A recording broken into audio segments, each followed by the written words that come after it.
आज मध्यरात्रि यानी 8 नवंबर 2016 की रात्रि को 12 बजे से वर्तमान में जारी 500 रुपए और 1000 रुपए के करेंसी नोट लीगल टेंडर नहीं रहेंगे। ये मुद्राएं कानूनन अमान्य होगी। ഇന്ത്യയിലെ ദരിദ്രരും പാവപ്പെട്ടവരുമായ കോടിക്കണക്കിന് സാധാരണക്കാർക്കുമേൽ പ്രധാനമന്ത്രി നരേന്ദ്രമോദി നടത്തിയ അപ്രതീക്ഷിത സാമ്പത്തിക കടന്നാക്രമണത്തിന് 9 വർഷം തികഞ്ഞിരിക്കുന്നു.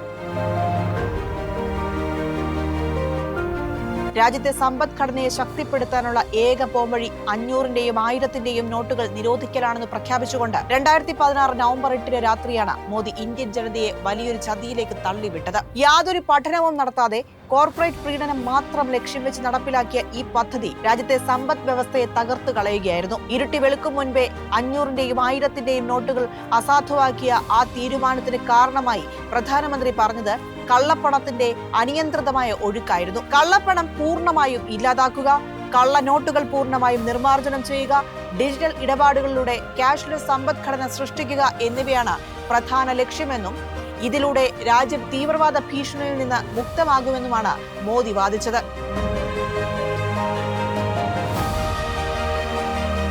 നോട്ട് നിരോധനം വഴി 4 ലക്ഷം കോടി രൂപയുടെയെങ്കിലും കള്ളപ്പണം ഇല്ലാതാക്കാൻ കഴിയുമെന്നായിരുന്നു കേന്ദ്രത്തിന്റെ തള്ള. എന്നാൽ 500, 1000 കറൻസികളിൽ 99% അതായത് 15.41 ലക്ഷം കോടി രൂപയുടെ കറൻസി നിരോധിച്ചപ്പോൾ 15.31 ലക്ഷം കോടി തിരിച്ച് RBIയിലെത്തി. നോട്ട് നിരോധനത്തിന്റെ പ്രാഥമിക ലക്ഷ്യം തന്നെ അവിടെ പാളുകയായിരുന്നു. ഇവിടെ എടുത്തു പറയേണ്ടത് വലതുപക്ഷ മാധ്യമങ്ങളുടെയും കോൺഗ്രസിന്റെയും നിലപാടാണ്. കള്ളപ്പണത്തിനെതിരെയുള്ള മാസ്റ്റർ സ്ട്രോക്ക് എന്നും സർജിക്കൽ സ്ട്രൈക്ക് എന്നുമാണ് പ്രധാനമന്ത്രിയുടെ ഈ പ്രഖ്യാപനത്തെ അവർ വാനോളം പുകഴ്ത്തിയത്. ഇക്കാര്യത്തിൽ കേരളത്തിലെ കോൺഗ്രസ് നേതാക്കന്മാരും മുൻപന്തിയിലുണ്ടായിരുന്നു.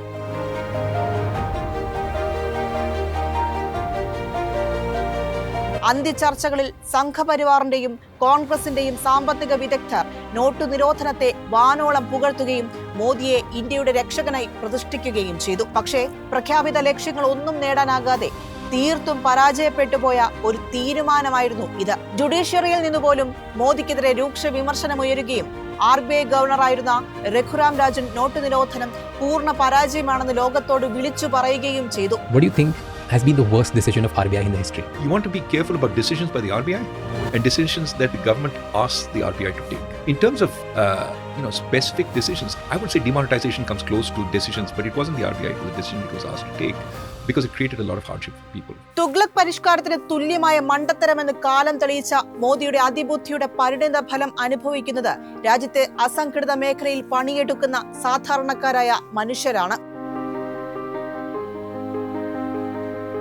കോടിക്കണക്കിന് പേരുടെ ജീവിതമാർഗം തകരുകയും 100 കണക്കിന് പേർക്ക് ജീവൻ നഷ്ടപ്പെടുകയും ചെയ്ത ഈ ദുരന്തത്തിന്റെ ആഘാതം ഇന്നും ഇന്ത്യൻ ജനതയെ വേട്ടയാടുന്നു.